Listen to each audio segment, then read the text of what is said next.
कैसे हो आप लोग? आई होप आप लोग बहुत अच्छे होंगे। मैं हूँ रूपा, आप सबका स्वागत है मेरे चैनल पे। और ये है छठ पूजा ब्लॉग पार्ट 2। और लास्ट ब्लॉग में मैंने आपके साथ शेयर किया था जो भी तैयारी हमने करी थी कद्दू भात खरना के दिन, और हमने काफ़ी इन्जॉय करा था। बस उसका थोड़ा सा पार्ट मैं इस ब्लॉग में शेयर कर रही हूँ, और इसके आगे आप लोगों को देखने को मिलेगा कैसे कि हमने इतनी सारी तैयारियाँ, बहुत सारे काम होते हैं, कैसे सारी चीज़ें हो गई, और बड़ी बहू होने का फ़र्ज़ मैंने कैसे निभाया। तो ये सारी चीज़ें आपको देखने को मिलेगी। गाइज़, मुझे कुछ भी नहीं आता था, लेकिन करते करते मैं बहुत सारी चीज़ें सीख गई हूँ, और अब अच्छा लगता है, इन्जॉय करती हूँ इन चीज़ों को। तो जैसे अभी घर में छठ पूजा हो रहा है, तो बड़ी बहू हूँ तो सारी चीज़ों का ध्यान रखना, मतलब सारी चीज़ें मैं संभाल लेती हूँ। अब कोशिश करती हूँ कि सारी चीज़ें अच्छे से कर पाऊँ, अपने तरफ से पूरा 100% देने की कोशिश करती हूँ। और गाइज़, छठ पूजा जब होती है ना, इसके गाने ही मात्र सुन लेने से आपको इतनी अच्छी वाइब आती है ना, बहुत बढ़िया लगता है। अंदर से एक इतना स्पेशल फीलिंग आता है कि हाँ यार, छठ पूजा हो रही है। इसके गाने सुनते सुनते हमने सारे काम निपटा लिए, और ये देखो हमारा ठेकुआ भी छन गया है। छठ पूजा ही एक ऐसा पर्व होता है ना, मुझे ऐसा लगता है कि जहाँ पूरे परिवार के लोग एक साथ मिल जाते हैं और सारी चीज़ों को खूब इंजॉय करते हैं, और एक बढ़िया सा फैमिली टाइम भी मिल जाता है। और ना यहाँ पे छठ पूजा में काफ़ी छोटी छोटी चीज़ों को ध्यान में रखना पड़ता है। जैसे ठेकुआ छन गया तो उसमें सिंदूर लगाना है, लौंग डालना है, और अब बारी जो आती है वो सूप सजाने की आती है।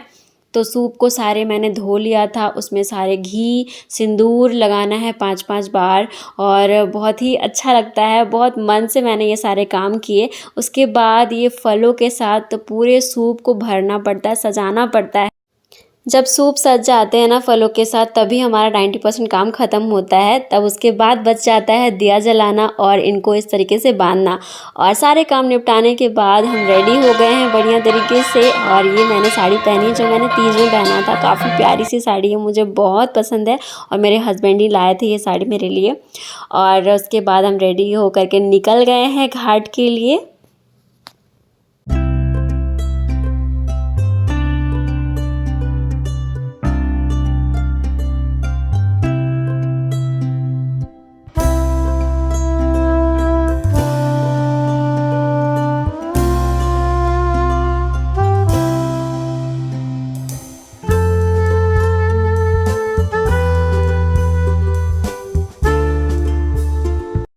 सब लोग आ गए थे, मम्मी मामी दीदी। और दीदी आती है ना, विद्या लोग आती है, तो बाबू को संभालने में मुझे परेशानी नहीं होती, वो लोग संभाल लेते हैं उसको। और सुरभि भी आ गई थी। और घर के पास में ही हमारा ये तालाब है जहाँ पे ये घाट बनाया जाता है, और पूजा के लिए मतलब 1 महीना से सफाई चलती है, और काफ़ी अच्छी तैयारी भी होती है। और बस हम पहुंच गए हैं, 5 मिनट भी नहीं लगता है हमें आने में। और अब यहाँ पे हम तैयारियां करेंगे, जो भी सूप है उसको फिर से अच्छे से रखेंगे सजा करके। तो बहुत ही अच्छा लगता है। और व्यू देखो आप, कितनी अच्छी आ रही, कितनी भीड़ है।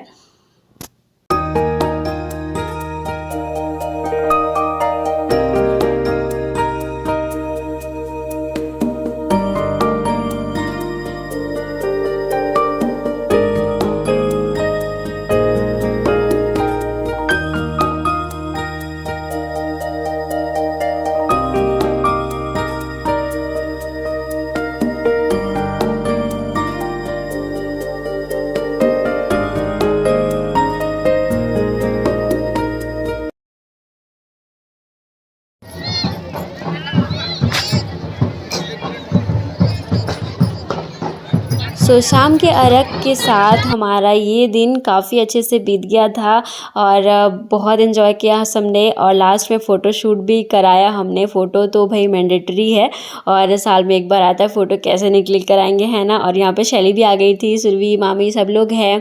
काफ़ी अच्छा लगता है, मुझे तो बहुत अच्छा लगता है, मेरे फ्रेंड्स आते हैं, और हम दोनों इस तरीके से यहाँ पे फ़ोटो क्लिक करा रहे थे। हस्बैंड के साथ ना कहीं भी आप घूमने चले जाओ, लेकिन जब पूजा पाठ में आप साथ में होते हो ना, तो उसकी वाइब जो होती है, उसकी फीलिंग होती है ना, वो डिफरेंट ही होती है।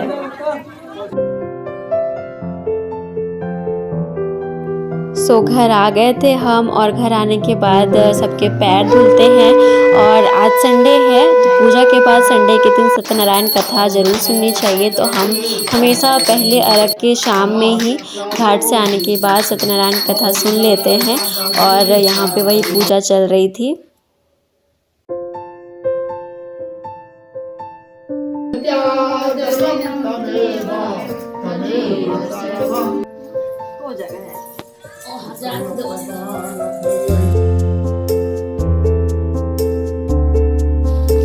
नेक्स्ट मॉर्निंग हम सब लोग काफ़ी जल्दी उठ गए थे। मैं तो 2 बजे ही उठ गई थी और सबको उठाया, फिर सारे काम किए क्योंकि सारे फल जो होते हैं, ठेकुआ होते हैं, सूप के चेंज होते हैं, काफ़ी सारे काम होते हैं, दिया जलाना होता है, सारी चीज़ें चेंज करनी पड़ती है।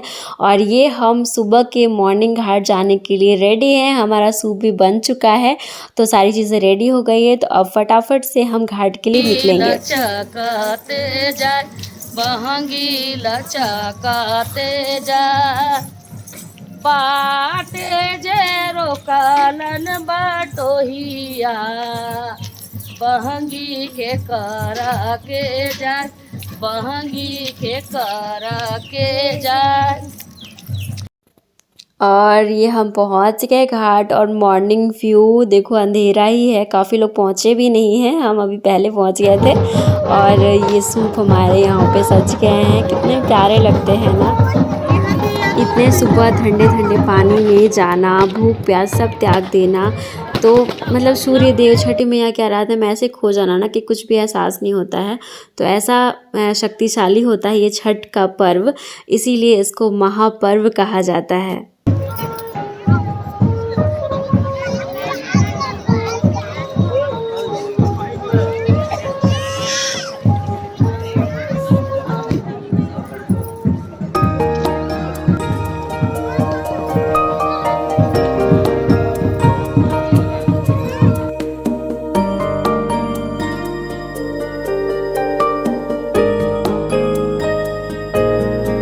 आज के दिन तो सच में लगता है कि जानबूझ करके सूर्यदेव लेट उगते हैं, सब लोगों को वेट कराते हैं अपने दर्शन दिखाने में।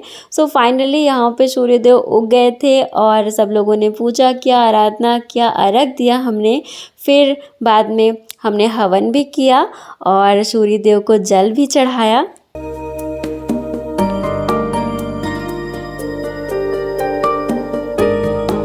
मेरे लिए ये सबसे बेस्ट मोमेंट होता है, बेस्ट पार्ट होता है कि हम साथ में मिलकर के पूजा करते हैं और दिया जलाते हैं और अपनी अच्छी फ्यूचर की कामना करते हैं। और बस प्यार बना रहे हमारे बीच में, इसी तरीके से इसी की कामना करते हैं। और फिर मैंने सबके पैर धुलवाए, घर आने के बाद हम आ गए थे। और इस तरीके से हमारा ये छठ पर्व 2023 का बहुत अच्छा रहा। और भगवान से बस एक ही कामना थी कि हमारा परिवार ऐसे ही बना रहे, सबका साथ बना रहे। सो गाइज़, ये थी मेरी छठ ब्लॉग। आप लोगों को कैसा लगा कमेंट में ज़रूर बताना। सो मिलती हूँ जल्द ही एक और नए ब्लॉग के साथ, तब तक के लिए